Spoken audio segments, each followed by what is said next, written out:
Welcome yet again to this episode, to this segment of Business Insight, where we give you the latest insight on pertinent issues that are happening within the country and elsewhere on the global scene. Now, remember, the undertone for our conversation all throughout from last week has been talking about the situation when it comes to persons with disabilities in Uganda. What has it been like? We did have a parent, and I keep saying this because sometimes you have to step within the shoes of some of the persons with disabilities, and their supportive systems as well with hospital. We do have someone join us today. We do have Mr. Prosper Byonanebye, who is coming in from the Ministry of Gender, and is going to take us through and give us some insight and talk to us more about persons with disabilities. The topic today is an overview of the employment situation of persons with disabilities in Uganda. You're welcome, sir. Thank you. Good morning. Good morning, Yes. and good morning, viewers or listeners. Disability is a concept or terminology which is progressive, sometimes complex, sometimes understood or misunderstood. But the key word here is a substantial functional limitation that in your body, in your functioning capacities, there is some limitation that you have. And as Smart TV, as Prosper, as Doreen, if we work together, disability can actually be demystified. If this studio is accessible by a wheelchair, if we are here and there is a sign language interpreter, if there is reasonable accommodation, then the word disability remains an English word that doesn't speak in the life of a person. And the aim of the government of Uganda, the aim of Ministry of Gender, Labour and Social Development, the Department of Disability and Elder Affairs, and everyone outside there, is to ensure that the word disability remains a word and doesn't speak the life of any human being. I'm too much passionate about parents of children with disabilities, so I'll be excited to get the detailed insights after this show from you on what this mother or father said and how we can drive their agenda. Yes. And thank you. What stood out to me as well, Mr. Prosper, is the fact that I think you began to critique and began to evaluate us immediately. No, it's generic, really. No, I like Smart so much because it's rare to get a media house which is meant to do business to call you for a show. 1 hour, it's millions of money. Definitely. Most of these media houses. So I'm really, really excited and humbled. And I will take this message to my minister, to my permanent secretary, that, there is a media house which is passionate, which is looking at holding our hands and walk the journey of bettering the lives of persons with disabilities. And I think what Smart 24 is keen on, what makes it unique, is not the fact that we're just driving business. It is making this, integrating all the different things, the different themes out there into the business aspect. We just had this conversation about the expenses in getting the prosthetic legs and how, yes, we have made some milestones when it comes to that, especially in Uganda here. But it's still quite, when you're looking at the bigger, at the new generation of the artificial legs, this is, he did the quantify, he did a little bit of calculations and it came up to around 250 million on the global market in regards to that. There's still a lot that can be done. When it comes, of course, to the situation, let's even backtrack a little bit. Yes. We even backtrack because we want your insight and to get really the sensitization aspect when it comes to that. From myth to superstition to blatant hiding away to even just infanticide at particular times in the African society. How bad was it, just as an overview, so that we can appreciate the current? In the colonial times, back in the days, in the 40s, 30s, 50s, disability was looked at as A curse. a curse, and whoever would help was a charitable issue. Someone feels sympathetic and like, oh my God, let's just give a hand. And it has a biblical connotation, unfortunately. At that time, the lepers being put aside. So during the colonial times, that was a perspective, like, oh, those are the people, okay, put them there. When you look at our Uganda setup, we had centers in Rukunjiri, we had centers in Lira, we had centers in Mbale, a center for leprosy, a center for this category, a center for the blind, a center, really getting them out of the community. But basically, to cut the long story short, it was driven by ignorance. It's not that these people hated persons with disabilities, but they didn't know what to do with them. Yeah. And therefore, they're saying, okay, maybe they are infectious. So to avoid causing a whole community having the same situation, they could pull them out. So they were driven by curses, the model was driven by charity. Later on, charity and philanthropy continued moving, but also in the 70s, medical model came in. Now, medical model came in, and the thinking was that the medical model would help the situation. But it never helped. It didn't.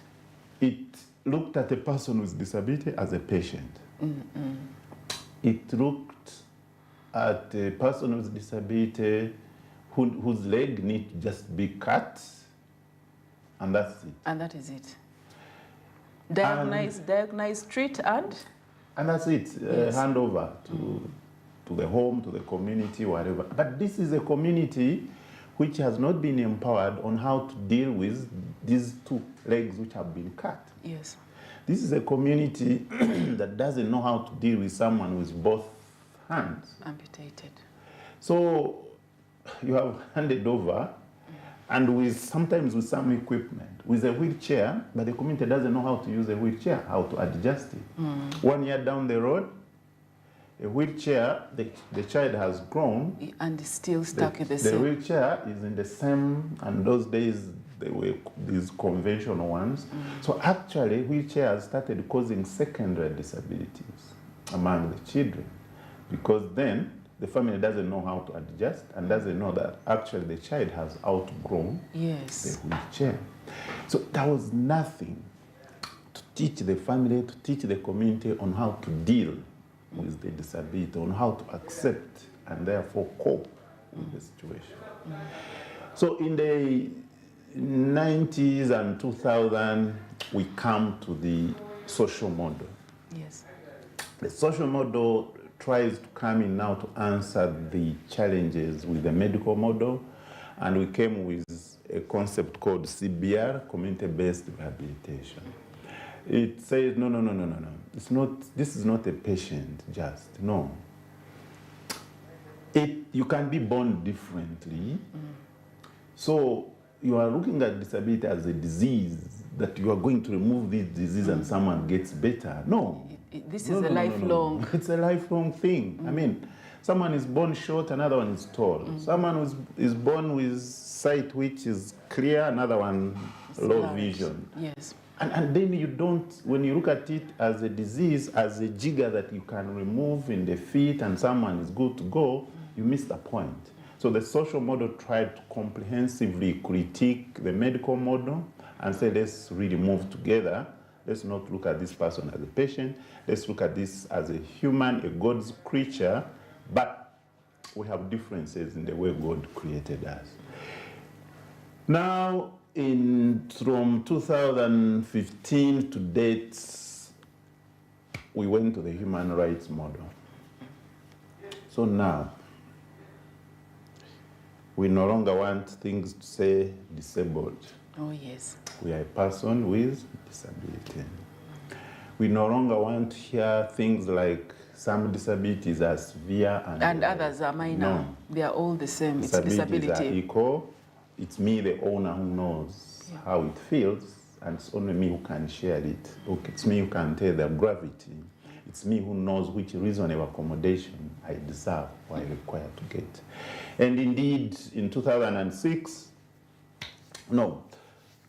a bit back in 1996, Uganda was among the few countries in Africa, if not in the world, to put a provision in the constitution to cater for persons with disabilities. Yes. So then we have Article 35 of our constitution as amended that talks about deliberate affirmative action for persons with disabilities.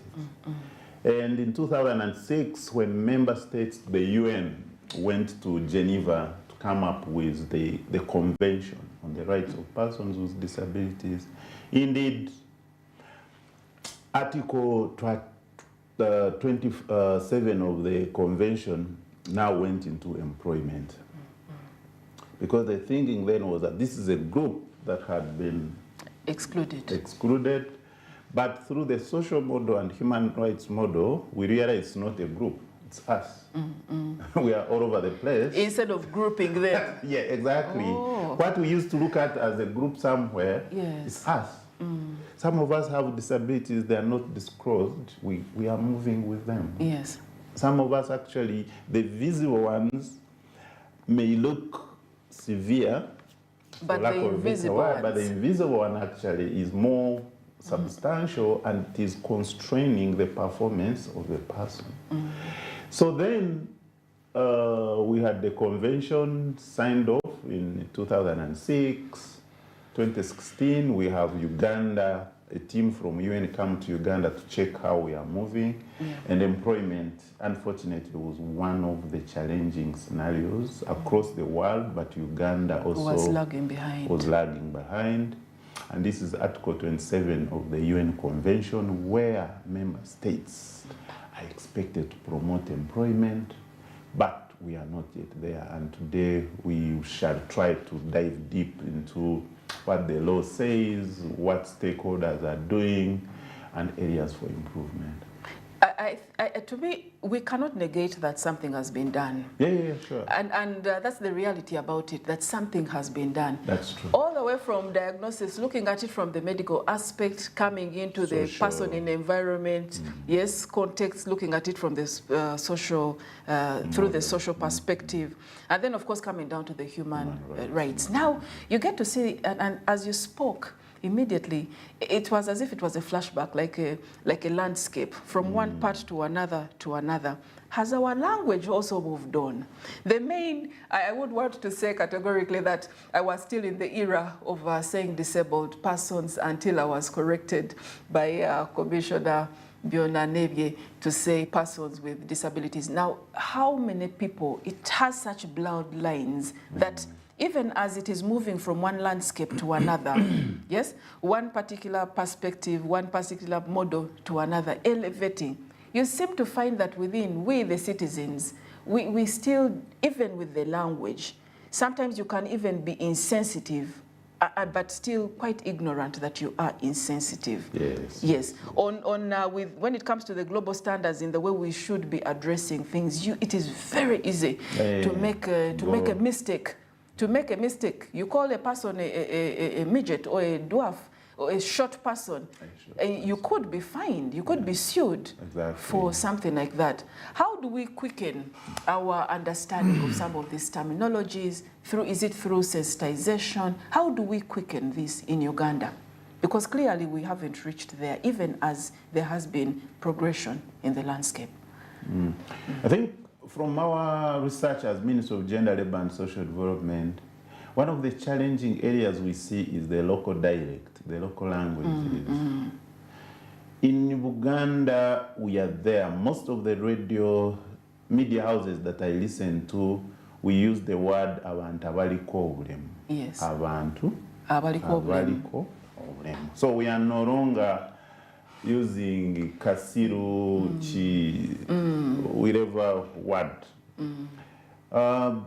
We've gone to the western, north, and there is some move to to ensure that we use the right words. Yeah.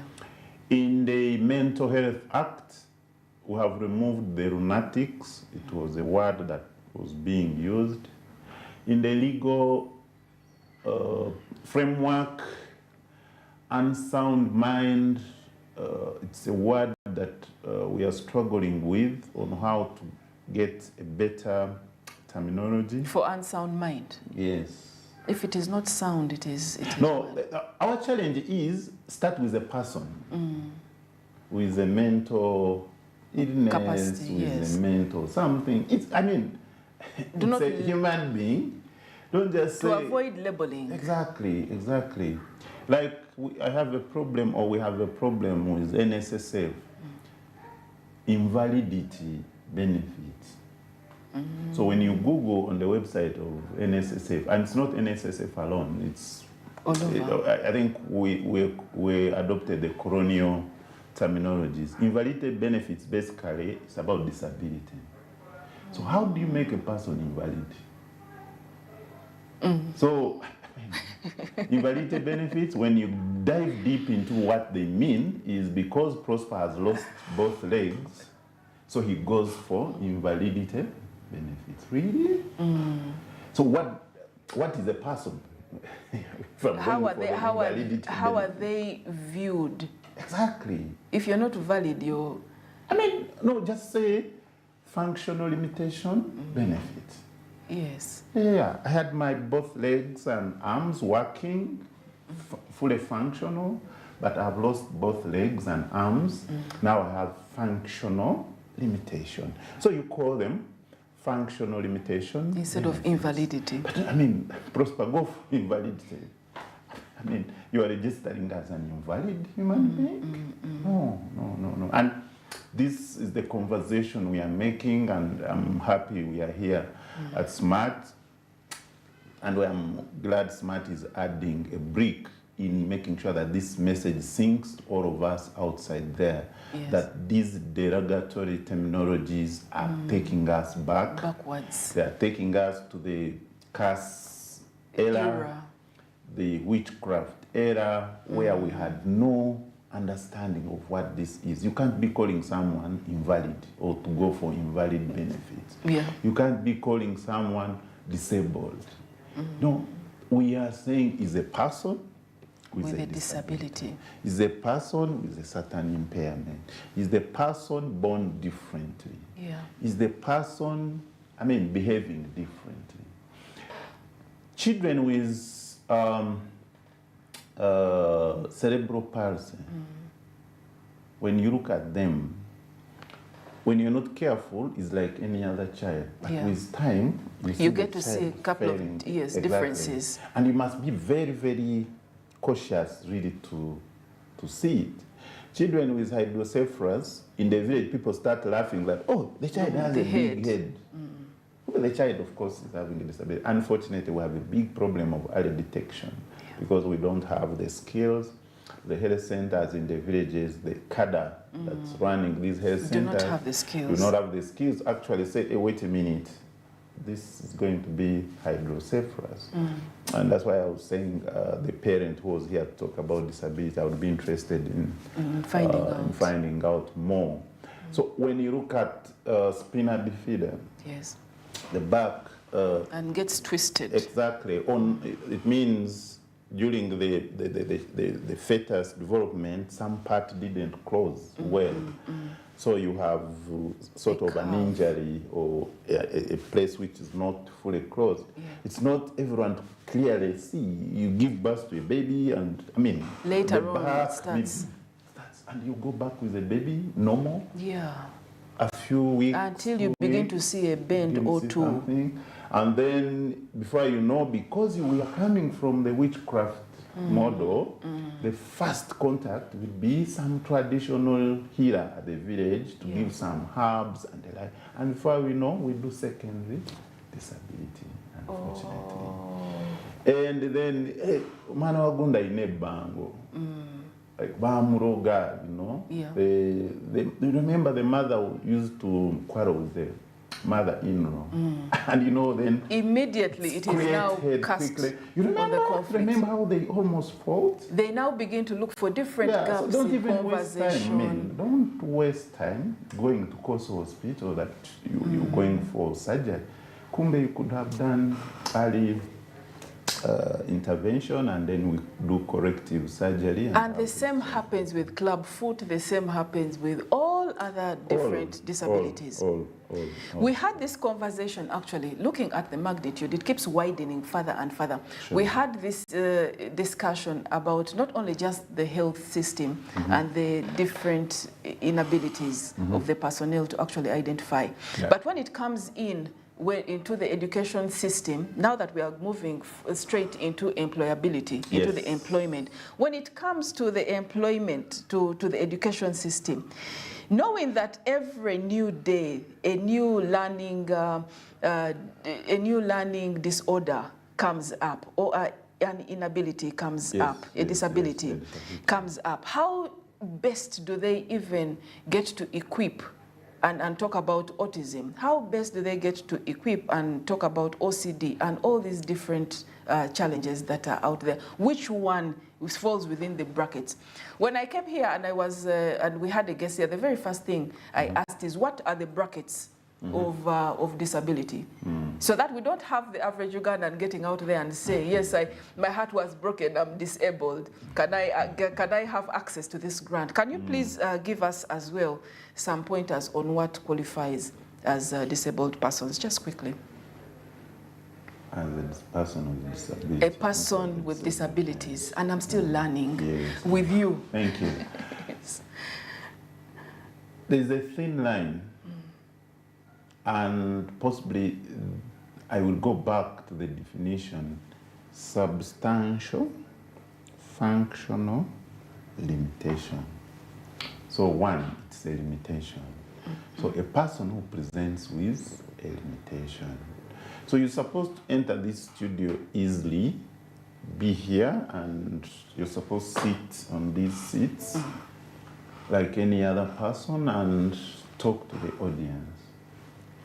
But for you to enter that step, you need help. For you to get to this chair, you need help. So, how substantial is it? It's because the studio is going to have one or two people to support Prosper to access the room and to access the seat. The fact that Prosper can't do independent living, Prosper can't independently access Smart TV Studio, makes him a person with a disability, a person with an impairment, a person who needs extra support, a person who needs reasonable accommodation, a person who will need either universal design or reasonable accommodation, or extra support, or adjustments within the setup, within the normal setup. Actually, these days we call it abnormal setup. Because if I go to the toilet and I don't have the levers, where the arms, to hold to ease myself, and then I need people to hold me to ease myself, automatically it is an abnormal setting. What should have been universal, it becomes abnormal to everyone. So when what is normal becomes abnormal to me, I have a disability. So you may not say, okay, the person with disability sit there, those without disability sit there, the threshold. That's why I don't want to dive to say, oh, this one looks like this one looks like this. No, we look at performance and functionality. That Doreen will come and is all over the place, and she moderates the show easily without any much help. If those glasses go to the extent of, even if you put on glasses, you can't see, that Doreen, who was putting on glasses and moderating the show excellently, now she can't. She needs big broads, shown the chair, go talk, say viewers, he doesn't know whether he's in the camera or not. The other side. And therefore, they start saying, oh, Doreen, extend a bit, and the like.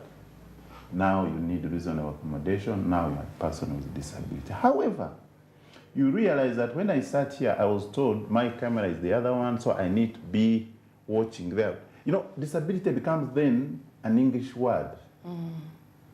When I was being extended in front, I needed help. Yeah. So what is disability then, you know? So that's why we don't want to say, oh, these ones are with disabilities, these are not. Disability can be contextual. You are unable to do something, so you need help. But it can also be lifelong. It's a functional limitation. You have lost sight, you have lost sight.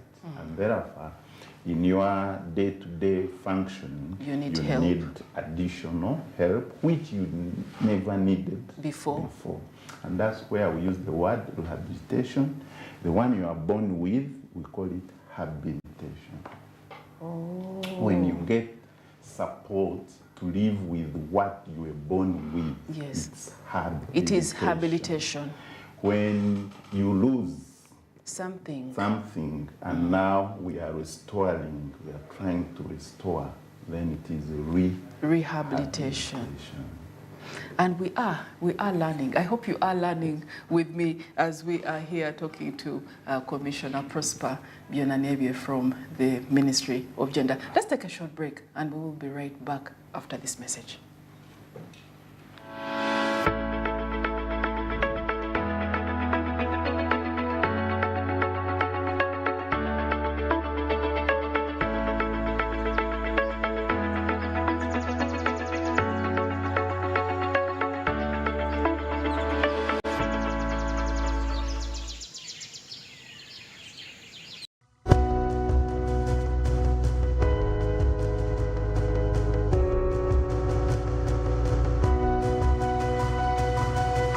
Smart 24, driving business.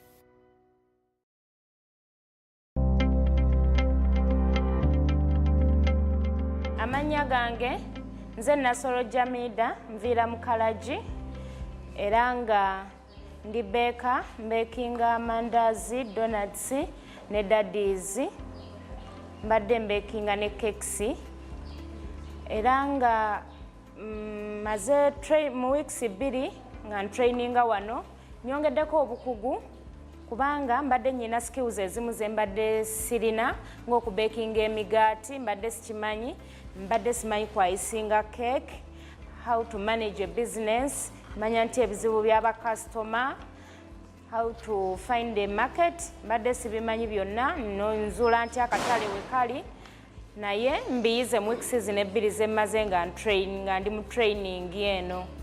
Waliwo mukwano gwange yali amanyi nti mbekinga era nga akola mu stroke, ye yankubira essimu ng'ali mu kuwandiika abajja okutraininga.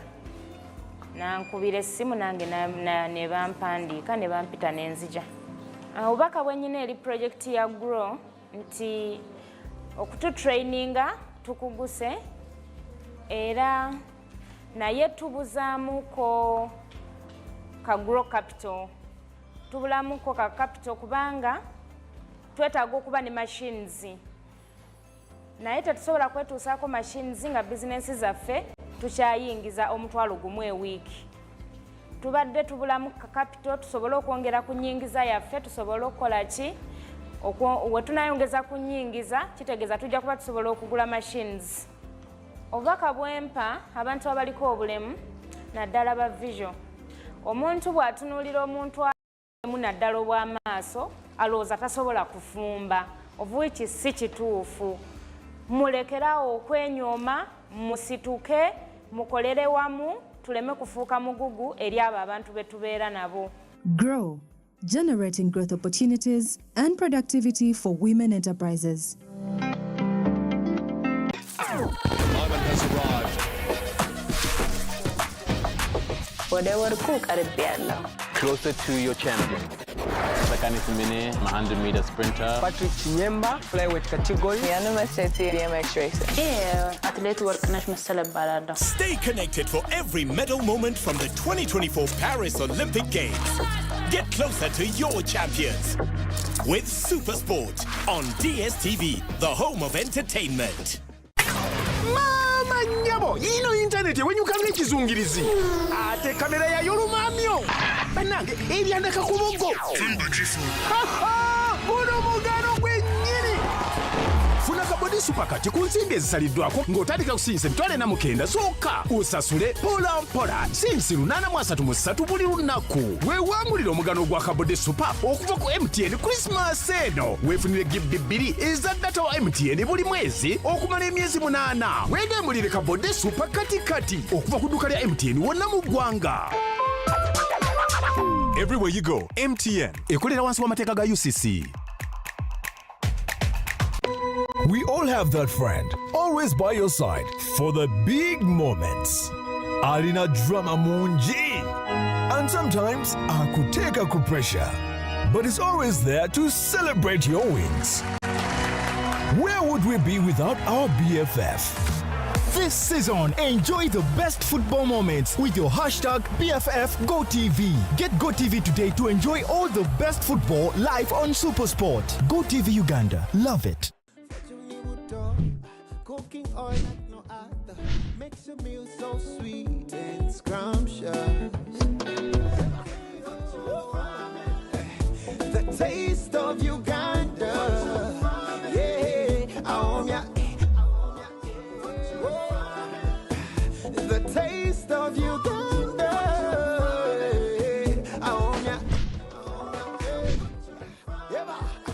The taste.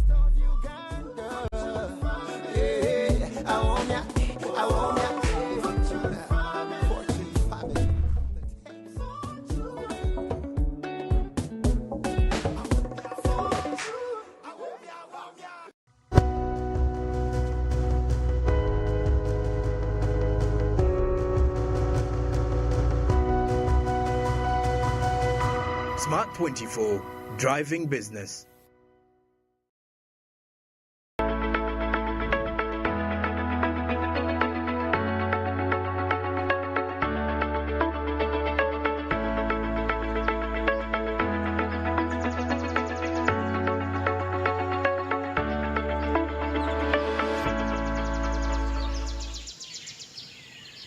Look forward to. Welcome back from the break. We still have lots of discussions here, even off air. Quite a lot of learning is going on, and I hope you're learning with me. We talked about language as well. We talked about the way to address some of these pertinent issues. We are still here with Commissioner Prosper Biona Nebye, who is the Commissioner of Disability and Older Persons at the Ministry of Gender, Labour and Social Development. Now, let me just give you just a little bit. Article 23 of the Universal Declaration of Human Rights, 1948, states that everyone has the free right to work, to free choice of employment, to just and favorable conditions of work, and to protection against unemployment. Everyone, without any discrimination, has a right to equal pay of equal work. How rightful, how true is that? Uganda has been known to having some of the best policies, laws, but when it comes to implementation, there is a challenge when it comes to that. Yes. How right is that? In the context of persons with disabilities, let's dive back into access to education. So, given the historical challenging and barrier-filled journey for persons with disabilities, access to quality education also became a challenged journey. So what you put in is what you bring out. So because most of the parents were struggling with witchcraft theories and many others, decent education became a challenge, and therefore we currently see decent access to employment becoming a challenge. Section 9 of the Persons with Disabilities Act clearly talks about zero discrimination, non-discrimination for persons with disabilities during the advert, during receipt of applications, during shortlisting, during interviews and deployment and the work environment, the whole chain. Recruitment chain. The question then is, when you advertise, how many people will see the advert with disabilities? When they see it, how many will comply with the application requirements, either online or whatever? Yeah. When they have applied and you shortlisting them or you call them for interviews, how many employers will ensure that they notify the prospective candidates to disclose their disabilities, that sign language interpreters are present, Braille questionnaires are prepared and the like. And how many employers are willing to make adjustments, to make modifications in a building which they are renting? So it has that a bit of challenges. But what we used to say they are complex challenges, research has shown they need just minor adjustments. The landlord, if SMART is double-storied, having a double-storied building, you decided to put a studio on the ground floor. What a minor modification that leads to lots of human rights promotion and protection. So what does it mean? That if SMART can do it, maybe its studio used to be upstairs and they chose to bring it here downstairs to accommodate everyone. So if they recruit a station manager, a moderator who has any impairment or disability, can easily access the space. So it can be done. The 2017 Disability Difficulty Survey tells us that only 3% of persons with disabilities accessed decent work, decent employment, 3%. And out of that 3%, I'm very sure there are many that get to just be failed by the process and leave. Exactly. That's also another study we are trying to do. So we have Section 9 of the Persons with Disabilities clearly talking about employment. We have Section 14 actually to even tie it more, talking that during recruitment process, affirmative action must be practiced to ensure that persons with disabilities sail through during interviews. I think an area we haven't dived deep into and what we are trying to construct or to craft is to be clear, to put affirmative action in measurable terms. Way back at university, affirmative action for girls joining university, for some time it was a song about affirmative action for girls. Later on say, wait a minute, why don't we say we want 1.5 points as affirmative action? You put it into more practical terms to the duty bearer, to SMART TV. Say, when you are recruiting persons with disabilities here, every 3, 1 should be a person with disability, and every year we shall evaluate. So during interviews, when Prosper has a disability and Doreen doesn't have, and Prosper gets 50, Doreen has 60, Prosper is taken because Prosper has 11 points extra, equivalent of the 1.5 that we have for girls. So that's an area we haven't dived deep, and it will help us a lot because one, most persons with disabilities access education rate. 2, they are likely to get low grades because they are struggling with teachers. 3, the skilling component, sometimes due to overprotection on sympathy marking and scoring, the teachers say, let's help this one. Let's help. You're helping through overprotection, but then in the world of work, it's not really. It's going to work. SMART wants someone who is able to do the work, and you're good to go. The other area we must invest in, and I'm telling MasterCard Foundation, which is investing a lot of resources in a meaningful employment of persons with disabilities, Federation of Employers, Light for the World, Cyber School, and many others who are in this area. Apprenticeship for learners with disabilities, for students with disabilities in tertiary institutions is very, very critical. Some of us who have sat at panels, you receive a learner with disability, you want to do affirmative action, but you really struggle. You are asking a question, but you see the coaching that these other people are getting. This one is excluded. This one is excluded. Wanting. Is wanting. So when you want to do affirmative action, and Doreen is number 1, Prosper is number 2, another 3, the person with disability you want to help is number 15, and you want one person. You struggle, and that's what employers are telling us. So the challenge I have, and you who is watching outside there, is how can we ensure that we write to universities to give us students with disabilities during holidays, during internship, so that we really groom them, and we coach them, we polish them, we make them ready to take up these jobs.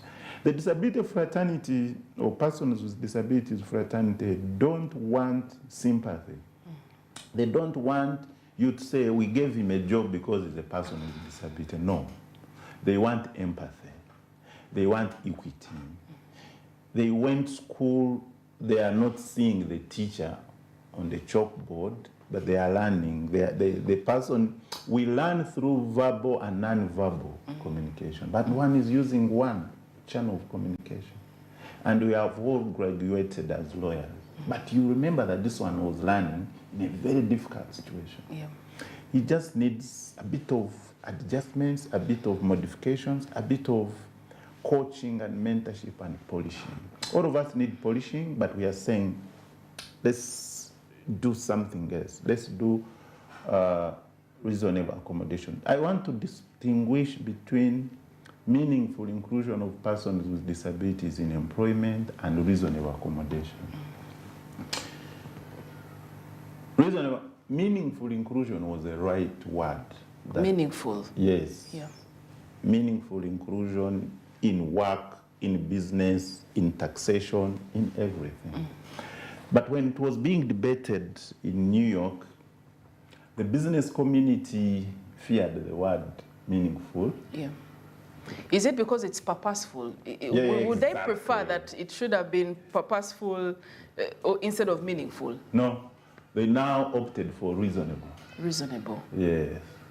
Because it can be debated. Exactly. It's vague. I mean, very big. Reasonable accommodation in this studio can mean anything. Anything. But meaningful accommodation is drawn back real. to the level of disability. What we would be seeing is a standby sign language interpreter, so that in case Prosper comes and is someone who needs sign language, or a viewer who is watching needs it.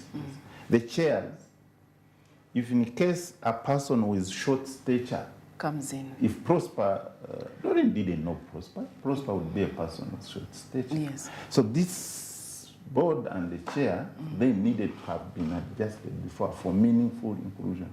But when I come here and we improvise, we are trying to do reasonable, make it a bit reasonable. Yes. So it's it was a negotiated terminology to ensure that we don't necessarily have a universal design that caters for them, which would have led to meaningful inclusion.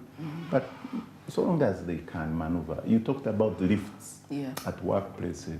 So talking lifts and non-talking lifts. Non-talking lifts is reasonable accommodation, minimum. The lift is there. It's enough to give you minimum. Exactly. But meaningful then, I don't need to go with my helper on each floor, even when I have my secrets talk to someone on 5th floor. So I go to the lift, the talking lift, you're on floor 1, you're on floor 2. You can get yourself there. I get out, I have already understood the floor that Doreen sits in room 1, so I could negotiate and maneuver and navigate. I reach there. So employment is something real. And has its challenges. It has its challenges. We don't want to say, statistics are not necessarily saying that there is extreme discrimination of persons with disabilities in the world of work. What we are seeing is that Uganda generally has high unemployment rates, both for persons with disabilities and those without disabilities. But what we tend to see that it gets worse with PWDs, persons with disabilities. It gets worse when the employer says, but I need them to modify a building and I'm not the owner. I'm already choking with rent. And this is why I wanted to ask the cost implication, because we are driving business as well. Sure. Do you think the hesitation of some of the employers to come in and actually commit to maybe internship, to maybe hiring, is because in one way or another it will demand that they actually make an investment towards them? Yes, you're talking about ramps. You're talking about moving away from those stairs that are right here at a place just as this and adding the ramps. You're talking about different additives, of which that would be a considerable investment of some sort. Is there an incentive as well for organizations? Because I have heard of such as that. Is there an incentive to be able to shoulder some of these modifications that otherwise you would find a willing organization, a willing company, a willing individual, but they are incapacitated when it comes to investment amounts? Two things. The opportunity cost. So when you look at it from the cash, money-making, profit-making perspective, there is a cost. But when you look at the social and human rights benefits of modifying the design, it balances. Now, government used to have incentives. If an employer puts or employs a certain number of persons with disabilities, we could get some tax waivers and many others. And I think it is still in our law books. However, there were a lot of abuse of that. Yes, by some employers. So employers would just, like SMART would just get about 20 cleaners outside here, and they have some form of disability, and then they submit them for tax waivers. But in actual sense, when you look at people who were involved in decent formal employment, there was none, or maybe less than one. Yeah. So when we did an evaluation, it wasn't worth it. But surprisingly, we are no longer promoting that tax waiver, but we have seen genuine employers employing these persons with disabilities, doing minor modifications without the high costs that we thought. What we see employers who are disability sensitive is when they are looking out for space to rent, they give specifications. Exactly. They tell the broker looking out for the office space and say, universal design. They should have at least one toilet which is like this, or they can modify it before we enter. The floors should be like this. The stairs should be like this. So being mindful of universal. By the way, it's not it has nothing to do with disability. When you go to architectural designs of buildings, every building to be approved in any city across the world, including Uganda, it must have a disability customized toilet. It has nothing to do that so that people start looking at costs and say, oh, you know, they need a special toilet. No. It's a universal design. It's in the architectural designs of building a toilet for disability, or for a person with a disability, or to be able to fit in. Is there. It's in the design. It's not that it's a demand, it's being demanded. No. Having a ramp in schools, in wherever, it's now part of given. The wash facilities that are being built right now incorporate that. Exactly. And I think it is all about compliance. Exactly. So I don't agree with the employers who say there is a high cost of employing persons with disabilities. It's again lack of information. If they are to modify existing facilities. if it is modifying existing opportunity, the research has shown that still it's not so much, especially if you have a building like this, then get a corner on the ground floor, the person works from there. Because you can modify a building or arrange for a seating arrangement.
To reach that That's point. why I brought it as the last point.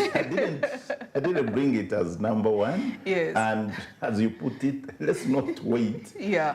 Empathy should be driven by other factors, yes, not by, by humanity, not because I can get an accident and lose a limb or lose that. But let me ask at the same time, I have been corrected by you, maybe within a frequency, a duration of around 2 days, I've been corrected twice by you, twice within this sitting on the terminology that I use. And it is received quite well because we need as much sensitization and we have to be sensitive as well in our language. Why is it that when I am sitting right here with a person with disability and I mention disabled persons, why am I not quickly corrected?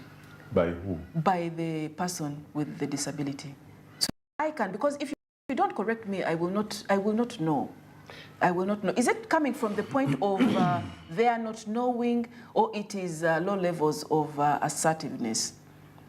You see, when you say, so what we are saying is, Prosper is brown, or light-skinned, or Doreen is dark-skinned. I don't have to keep saying that Doreen is dark-skinned. I mean, yeah. And when I mention it, you don't have to be defensive about it. Yes. Now, the word disabled is an English word which means that I can disable my phone. I can put it off. And put it on. Put it on. When you are abusing me, when you are seated with me, say, but Prosper, you're fake. I don't have to say I'm not fake. Please, Doreen, I'm not fake. I mean, I always say, okay, that's what she thinks. So a person with disability who is not correcting you is saying, maybe that's what Doreen thinks. I don't have to be defensive about it. So when you say, you disabled people, what do you think about this? I don't have to say, Doreen, I'm not. No, I would prefer, because you see, now, what we need to do maybe, we are in an era. In advocacy and in the human rights social protection,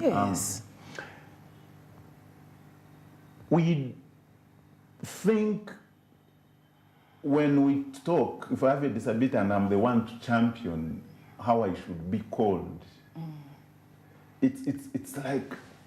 It's like the crown, like putting a mantle on myself. Exactly. Like baptizing myself. I'm waiting, I'm trying to monitor my environment, see whether they are sensitive.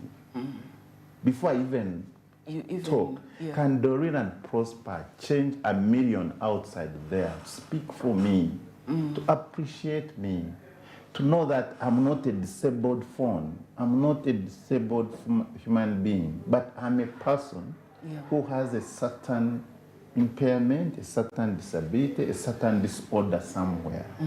And I mean, I can live with it because I'm in the studio. If I was deactivated or disabled, I wouldn't be here for God's sake. Yes. So I think a person with disabilities are being tactical. They are like, let me check this person's common sense. No. No, we refuse that. We refuse that. I think what we're looking for is more proactive collaboration. Exactly. We have here at Smart 24 TV, we are very open-minded. We also are very keen on finding out, you know, the core issues, not necessarily the surface symptoms. We are very keen on the cores so that we can be able to address them appropriately. In any collaborative effort, we would want that if there is a PWD, they would be able to say, not from the defensive point of view, but more or less from the informative point of view, so that I can understand better on why things are the way they are. By the way, the other thing I want to explain is the persons with disabilities, they are still using some of these words among themselves. Yes. Now, sometimes they use them for a purpose. Let me give you an example. Persons with hearing impairment, we call them the deaf community. They actually like to be called the deaf community. Why? It's an identity issue within them. They have just said, okay, we are the deaf community. But why they went there, we call it at another time when I come here, we shall talk about politics within disability. Yes. There are people who are hard of hearing, and there are persons who are actually, they cannot hear. Yeah. So the deaf community thought, in order to avoid confusion within the public, they need to specify. They need to specify that for us, the deaf community. Then there's a group which is hard of hearing. Yes. But what you find, as the disabled, as they look at us as the disabled, yes, as the disabled, let's not show people that we are disabled. Yeah. So that the contextual discussion within persons with disabilities, how they use the word the disabled. Sometimes they say, okay, can I prove that I'm not disabled? At work, when I'm given a task, can I prove to this person who is calling me disabled? That tomorrow he starts thinking, this person is not disabled. So this word we said disability is not inability. It was not pushed by persons with disabilities. It was pushed is the from public other... having started appreciating the fact that you people. You're this doing guy much was more. running, was playing. The blind community was playing football. Oh my God! There is much more that we don't know. So sometimes they push back. Push back for you to see their capacities, their capabilities, and do their the competences, actions. And do the actions. Then you start reversing within your head, trying to look for good names to call Prosper, call Doreen. And good names. We shall end on that note. We really would be, sorry about that. We would be delighted to have you again join us. Sure. Thank you so much. We're running out of time. We should be able to have another discussion another time. We have had Commissioner Prosper Byonabyeye, who is the Commissioner for Disability and Older Affairs, actually, at the Ministry of Gender, the Commissioner of Disability and Older Persons at the Ministry of Gender, Labour and Social Development. Thank you so much for the insight, sir. Thank you. And we look forward to having you again at another time. Thank you. I like the passion that you have for persons with disabilities. So today you have learned that they are not disabled. They are persons with disabilities. And we also don't say PWD. It is also the person with disabilities, in full, just as it in is. Full, yes. I think we need to get used to this further.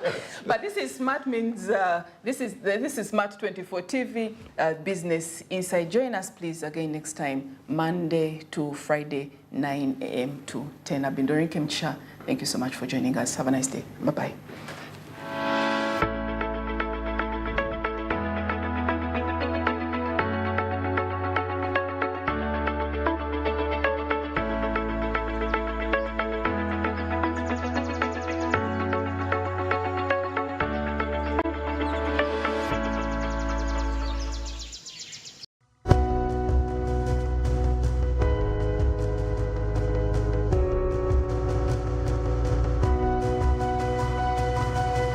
Smart 24, driving business.